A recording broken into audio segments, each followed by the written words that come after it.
Greetings, lentils and string beans, and if you've clicked this video, you want to learn how trade works in 0.53, version 0.53. Okay, so I haven't got a world ready at the moment, but I'll skip ahead.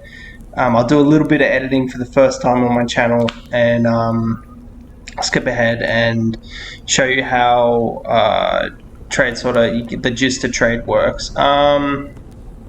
As far as I know it to be anyway. I don't know how correct it will be, but the way I've been doing it. So first, I just want to show you something really quick. So we're just going to create like a random civilization, just off the bat. So we're just going to call it rand civ. Give it a random color. Go. And I just wanted to show you the world map and explain a little bit about my theory on the way it works in regards to trade. So if you have a look, say there was a civilization here and you were over here and you couldn't get many trees, but because there's a civilization here, I believe the way it works is like wood would be cheaper because this civilization can access it quite easily and use it, etc. So I think like where you pick your position matters a lot in terms of like how often you get trades, etc. But this is just my speculation. I don't know. I was talking about it with someone in the Discord. I forget their name. But yeah, that's under my belief. So just take that with a grain of salt. But keep it in mind because it could be very well how a part of trade works. So anyway, I'm gonna skip ahead here, and I'm gonna pick a civilization and get right up to the point before we start trading. Okay, just be right back a second, brain. Okay, so we've got a few buildings down. A little settlement going. We've got some jobs happening. We've got 2 people on stone, 2 people on gems for trading purposes, the stones for construction purposes. I settled in the desert, so if you have a look, there's no trees, nothing, no food available. So how am I going to progress? Oh, obviously trade. That's really the only way forward. So let's talk about the buildings I've got. I've got a trade depot. So I can trade items into the market, and a delivery depot so I can receive items that I've bought.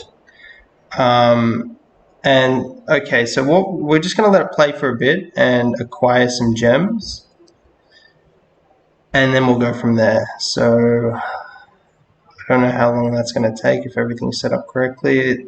Alright, post recording, I did not realize I did not show you one step.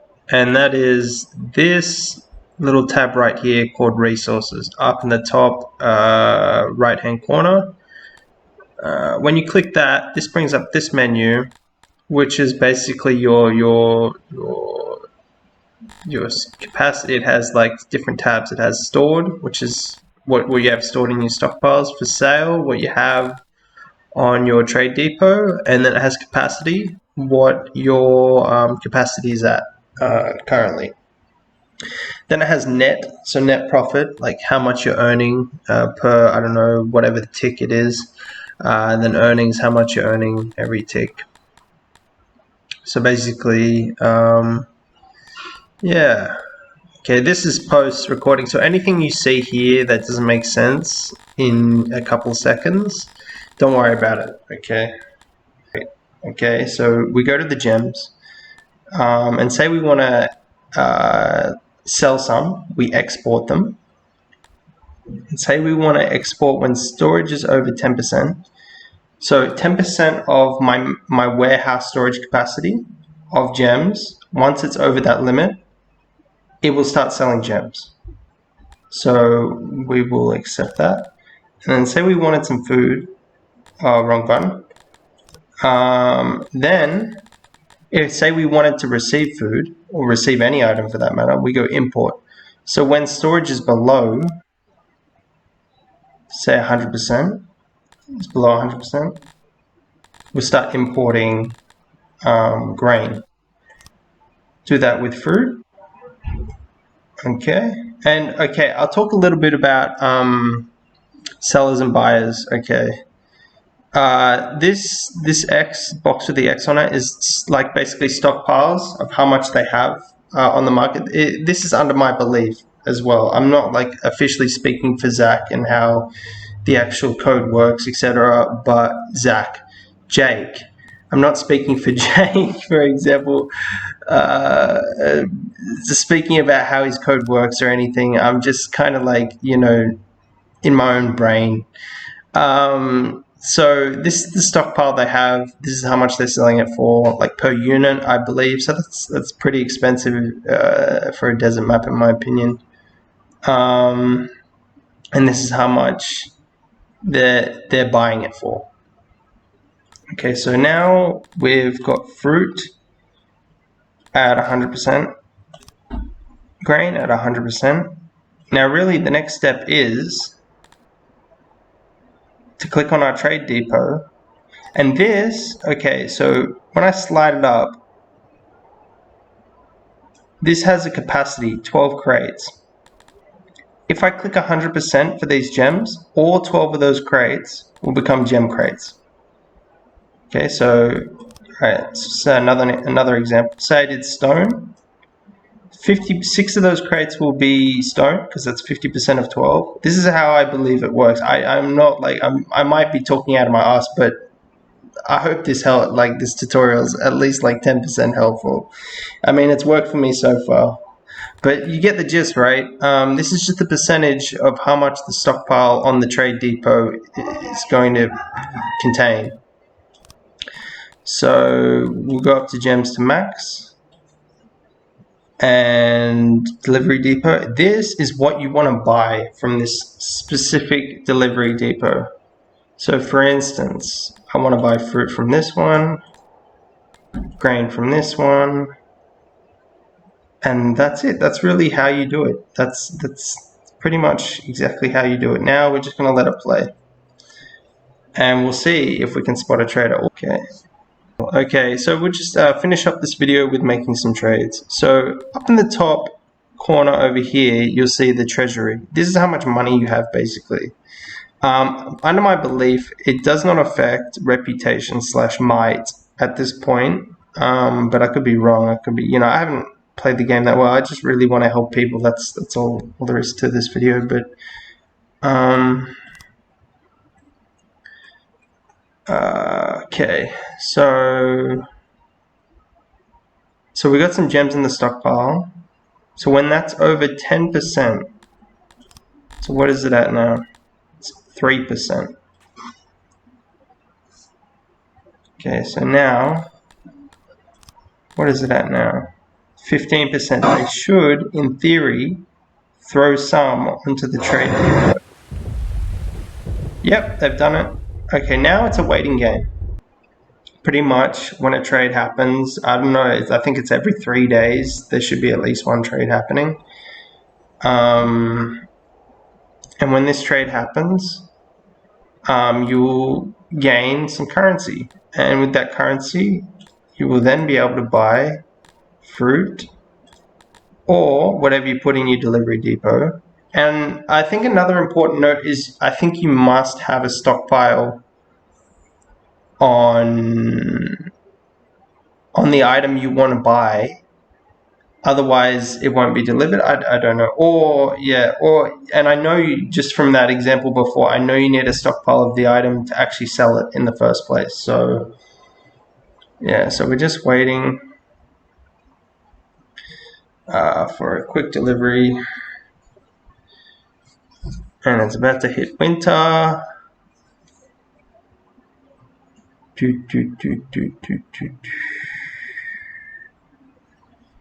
Yeah, I would like to note also, if you haven't ever played this game, I seriously recommend you check it out. It is a great game. Like if you're into like RimWorld, Odd Realm, Dwarf Fortress, there's a few others that I'm not thinking off the top of my head. But there's kind of like colony management, colony simulators. Great games, really fun. Yeah, so this is doing its thing. Oh, I didn't realize I made a sale. Okay, 5.6k. I made bank. See, did you see that? Did you see that there? That little that card. That is the trading card. It comes by and collects your stuff, and then gives you some currency and returns home. And they're little useless gems that currently has no use in the game, which is hilarious. There, it's just hoarding. Like it's like diamonds, right? Do they actually have like? I'm not going to get into that.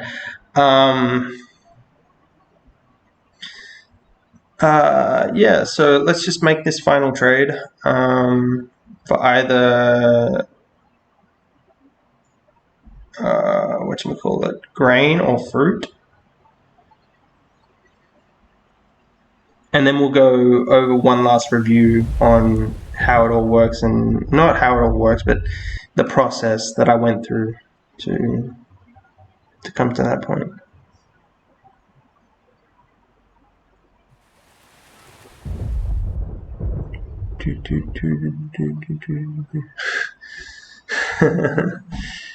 Oh my lord.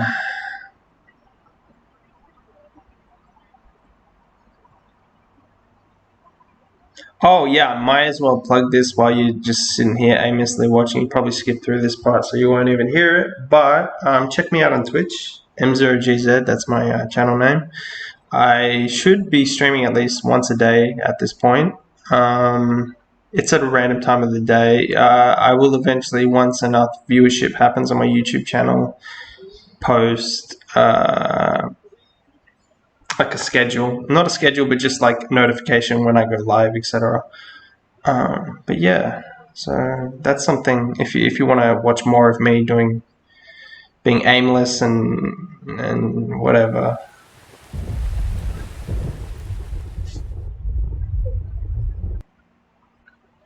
Are they gonna trade?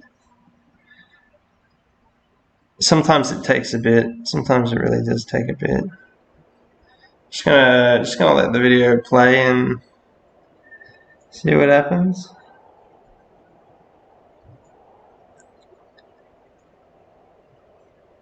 Okay, we do have a sizable cash stack though, 8.3k. Not bad. Not bad indeedio.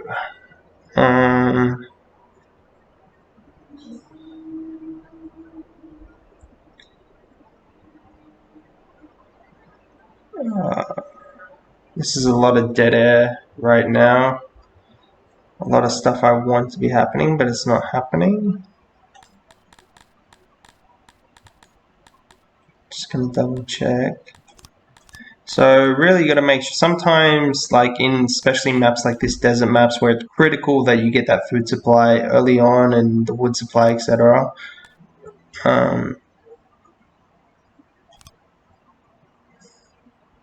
probably shouldn't have put that so high. I'll put it at 75.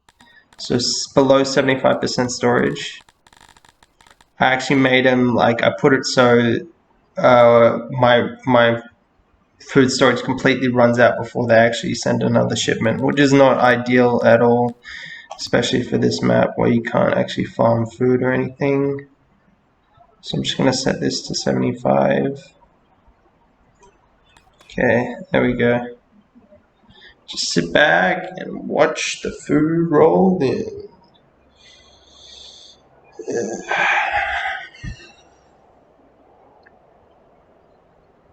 There we go. First, I'm going to pause it. Okay, a few little things to note here. That's the trade cart. It's not registering, but that's the trade cart with the little person from the other civilization. That's your food. These are your villagers hungry as hell, wanting to eat the food.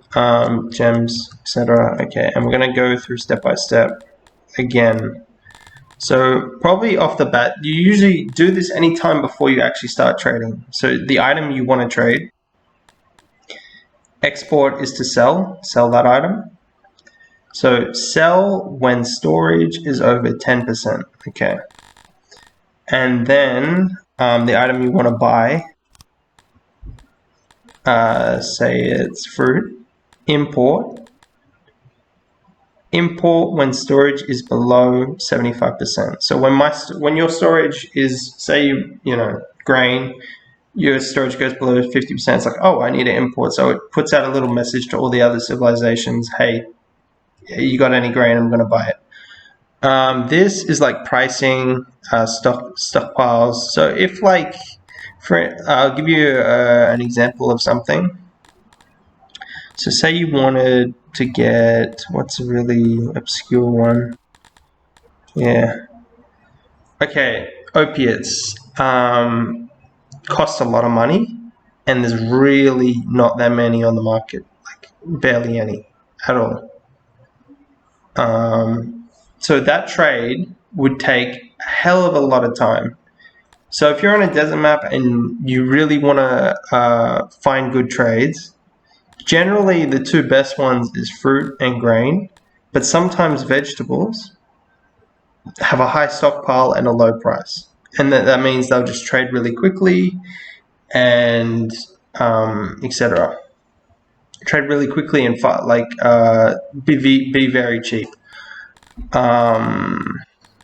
But say apples, it's got slightly higher stockpile, a little bit lower price, I believe. Yeah, a little bit lower price. And grain. So we probably ideally want to switch this one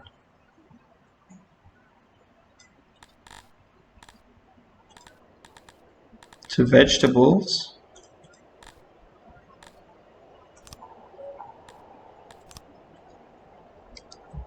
And we'd have a better time at acquiring food in the beginning, even though it'll be a little more expensive than buying grain. With the gem inflow, you really wouldn't have to worry about it for the first couple of years, right? You just need that food. So anyway, that's trade for you in m0gz's brain. That's how I explain it to myself and how I rationalize it. Thank you for watching, and I'll see you next time.